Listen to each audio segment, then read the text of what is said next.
Breaking news mga kababayan, Tito Soto, naninilikado, sisibakin, di umano, sa pagka-Senate President, papalitan daw ni Senator Alan Cayetano. Kailangan ng isang matinding abogado ang Senate President.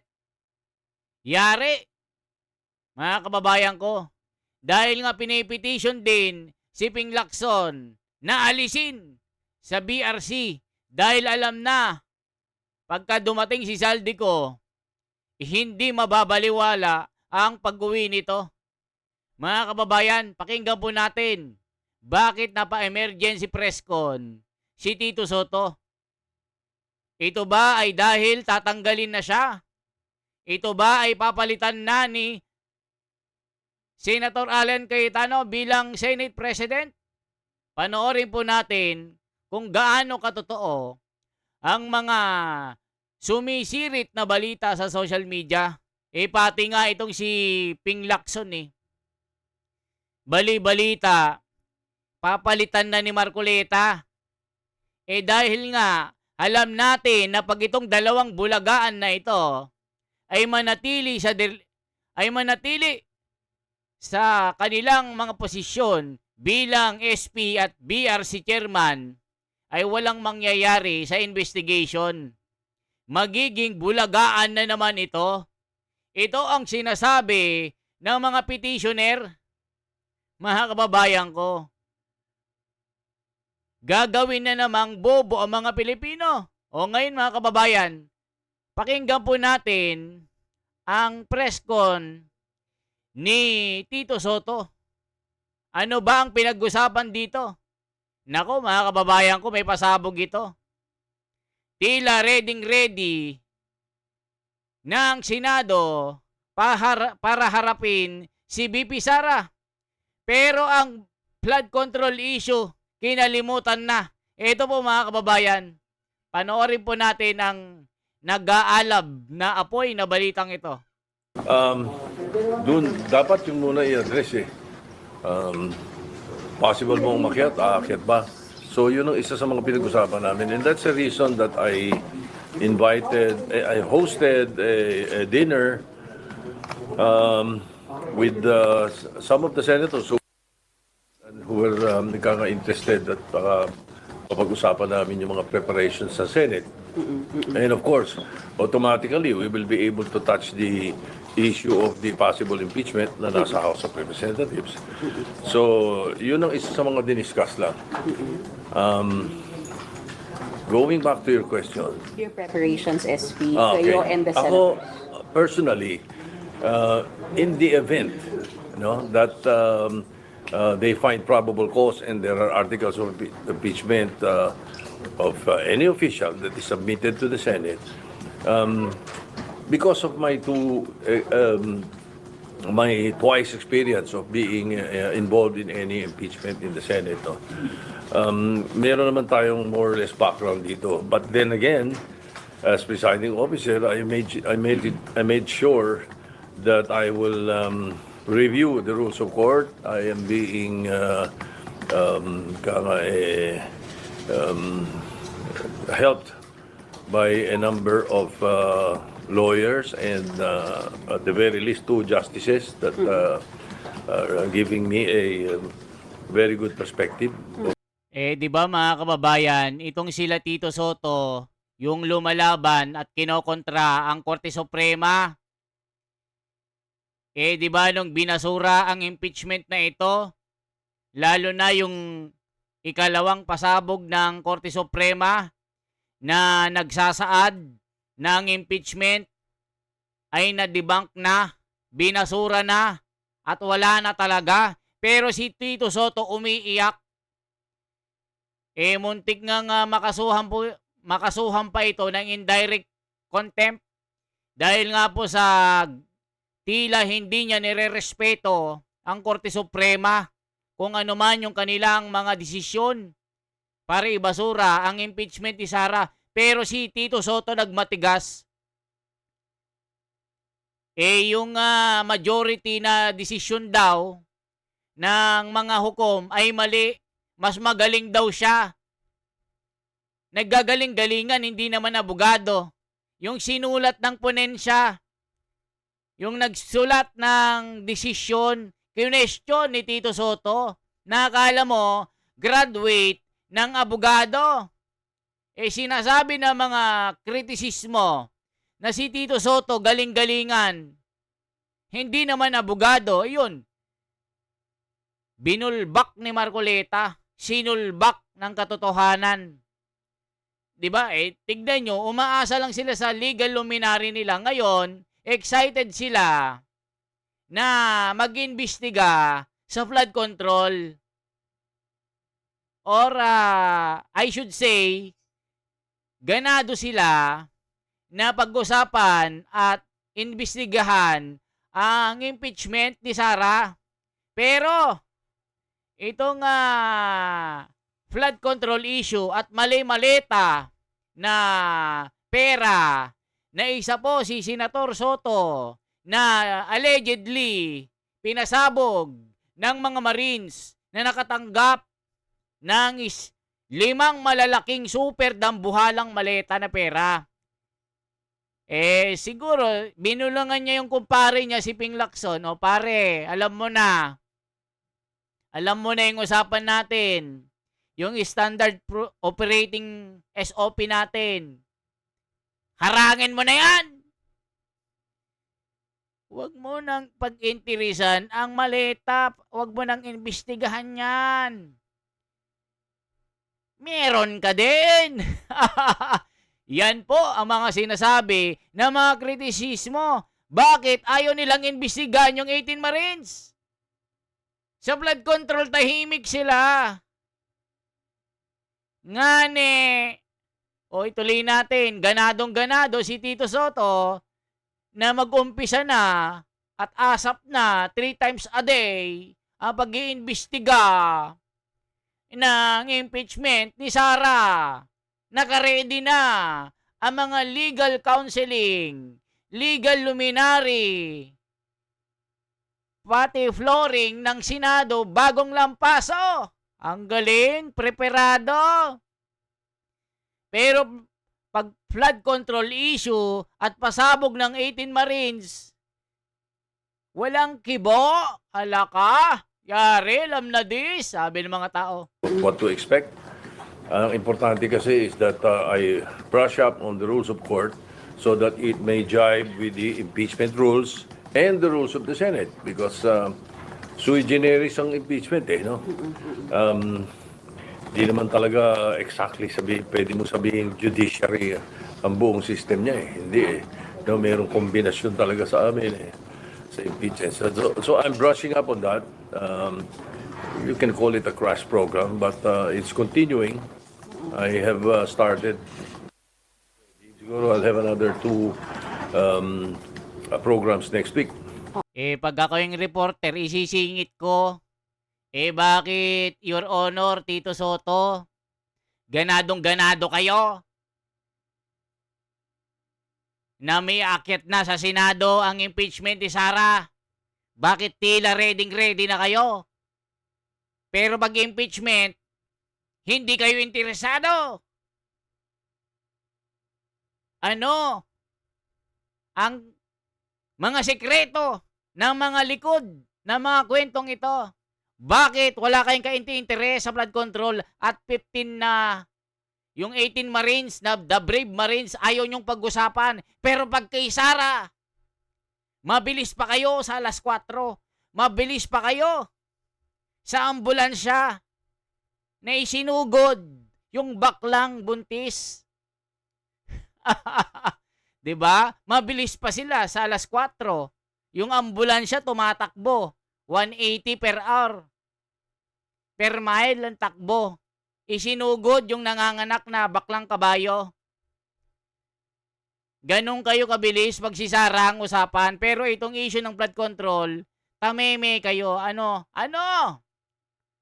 Sabi ng tao, alam na dis. Maleta more. Alam na. Oo. Just in case. As I said, just in case. Because At the moment, hindi naman natin masabi kung anong papadala ng House sa amin. At ayokong pakialaman kung ano man ang nangyayari doon to preserve my impartiality. And it's best that you are prepared. Yes, Okay. prepared for any eventuality. How hard will the preparation be? SP, I have to ask since hindi po kayo lawyer, SP, and you will be the presiding justice po. Even though, it's Pahiya si Tito Soto eh. Ready po kayo. Di naman pala kayo abogado.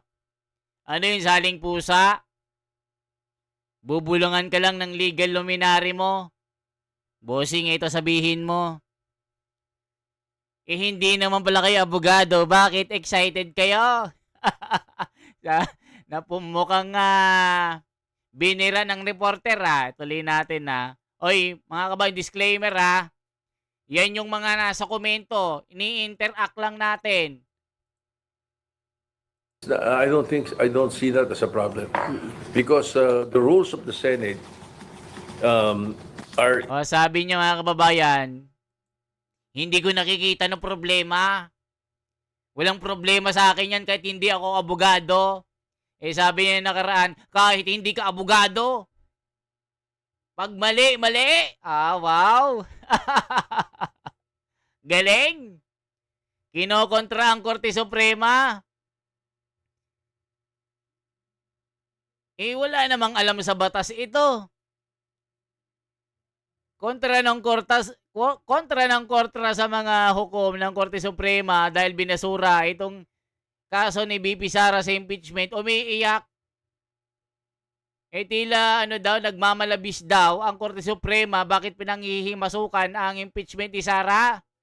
Nako, Tito Soto, wag kami, sabi ni Berting Labra. involved in the impeachment rules that the Senate has passed before. And if ever we do use it again, yun pa rin yun. And suppletory ang rules of court. That's why I said that mas importante rin na may brush up ako doon. I don't see a problem with that. The important thing is that the presiding officer knows what's going on and what will go on.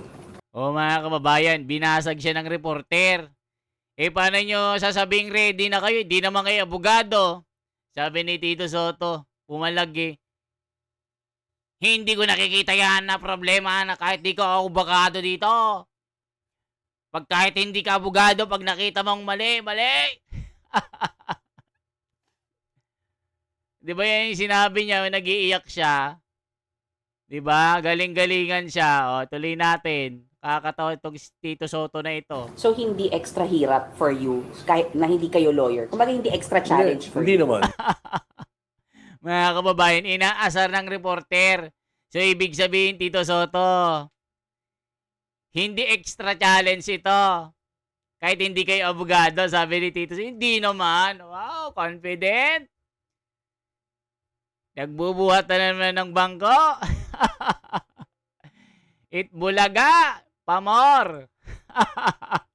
Hindi siguro. Review lang. I don't see a problem with that. The important thing is that the presiding officer knows what's going on and what will go on. So hindi extra hirap for you kahit na hindi kayo lawyer. Kumbaga hindi extra challenge for Hindi you. naman. Hindi siguro. Review lang. Sir, did you recommend the same to the other senators na mag-brush up na kayo with rules of court? Yes. Actually, yes, that was the intent of my one of the intents, one of the reasons why I hosted a dinner with some of the senators who were available to join us. Most of them, and all of them were in the majority na nakausap ng staff eh. Yeah, yung mga COS naman na pinagsabihan ko kung sino mga available eh. I told them about that. Sabi ko, mas maganda, just in case, umakyat sa atin, mabuti na yung nakahanda tayo, hindi pwedeng mangangapa tayo at mangangapa din ang mga senador. Because there are issues that the presiding officer may throw to the body or there may be an objection from any of the members that we should be able to know how to address these objections. Ilan po nakarating na?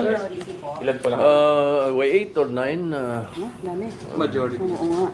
All majority black members. Oh yeah, all majority. May mga na-late dalawa who were coming late, so hindi na tumuloy. And can we say that majority of the senators are also preparing based on your I think so. advice sa kanila? Yes. Pero I'm pinag-invite- sure they are. I'm sure they are. Para just in case nga. Right now, we don't know. We don't know if pass the articles of impeachment, if they will find probable cause. Right now, tutuusin there is a vacuum. So mahirap magbigay ng komentaryo tungkol dyan except that we have to wait for the decision of the House of Representatives whether they find probable cause. Pero O ayan mga kababayan, alam nyo kung bakit? Ito po yung mga balibalita na sumasabog sa social media. Kaya itong si Tito Soto, atat na ma-impeach itong si BP Sara dahil pangarap niyang maging Vice President. Pag natanggal daw kasi ito, si Tito Soto, automatic ang papalit sa pwesto ni Inday bilang Vice President ng Pilipinas. Kaya gustong-gusto na madaliin. Sabi nga niya, 3 times a day. 3 times a week pala. Para matapos na.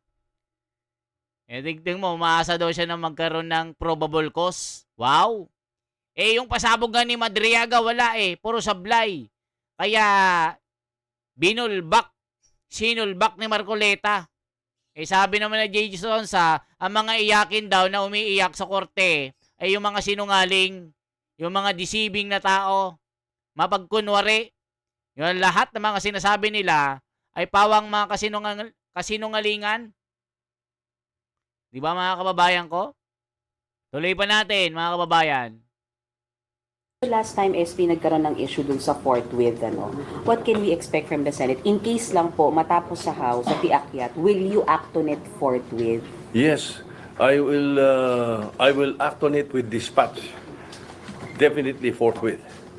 As soon as the Senate receives it, I will inform the Senate and refer it to the Committee on Rules. So sir, If ever no may need to affect- define the word forthwith. No need to I define. know what the meaning of forthwith is. SP, kailangan po bang may session? Sorry, can you walk us through it, SP? Kunwari iakyat siya, kunwari lang naman SP, na wala pang session, kailangan po bang maghintay na may session bago mag-start yung impeachment trial? We have to convene as an impeachment court. So, technically, we may convene, by May 4. Okay. May 4 dapat magre-resume na kami. That's just 2 weeks, 2 weeks away. So, we may be able to do that. As a matter of fact, yung mga nakaraang impeachment, tatagal nga ng mga preparasyon. December yung may kay Enrile. inakyat yung CJ kay Corona. CJ Corona. December inakyat. January nag-start. January na nag-start pero ano yun with dispatch ka ginawa doon kasi if I recall it right, December 11 nakarating sa Senate, December 11 pinasa ng House, December 12 nasa Senate, correct, yun. No, baliktad. December 12 House, in-impeach, 188 signatures. And then December 13, transmitted to the Senate. December 14, the Senate convened as an impeachment court Okay. the following day. Kasi in session kami niyan Yeah. And then December 15, the following day, Chief Justice Corona received a copy of the complaint. Formal, pinadala kagad namin. And then December 26, the Chief Justice filed his answer to the complaint. And then January 16, the trial began. So there was at least a month preparation for that, no? And I recall, if I'm not mistaken, the Senate President then, Senator Juan Ponce Enrile, and I was Majority Leader, kaya I was Ayan mga kababayan ko, sabi ni Tito Soto, pag ipinasa daw ng Congress itong impeachment, forthwith agad. Forthwith. Sabi ng forthwith agad. Sabi naman ni Tito Soto, alam ko ang ibig sabihin ng forthwith. Magko-convene ng Senado. Umpisihan na 3 times a week. Wala nang tulog-tulog. Wow, galing. Mamadali. Pero I bet to disagree. Sara will not be convicted. Sara will not lose this case. Kasi alam natin mga kababayan na si Sara ay pinagtutulungan lang ng mga buhaya. Yan ang katotohanan na hindi mawala. Kakatigan tayo ng katwiran ng batas. Sinabi na rin ng Korte Suprema, wala nang impeachment. Basura na yan. Wala namang bagong ebidensya. Okay na umusga. For transparency, for a better democracy. Ito si The Wonders Philippines. Mabuhay po. I-like, i-share at i-subscribe ang ating YouTube channel. Mabuhay po.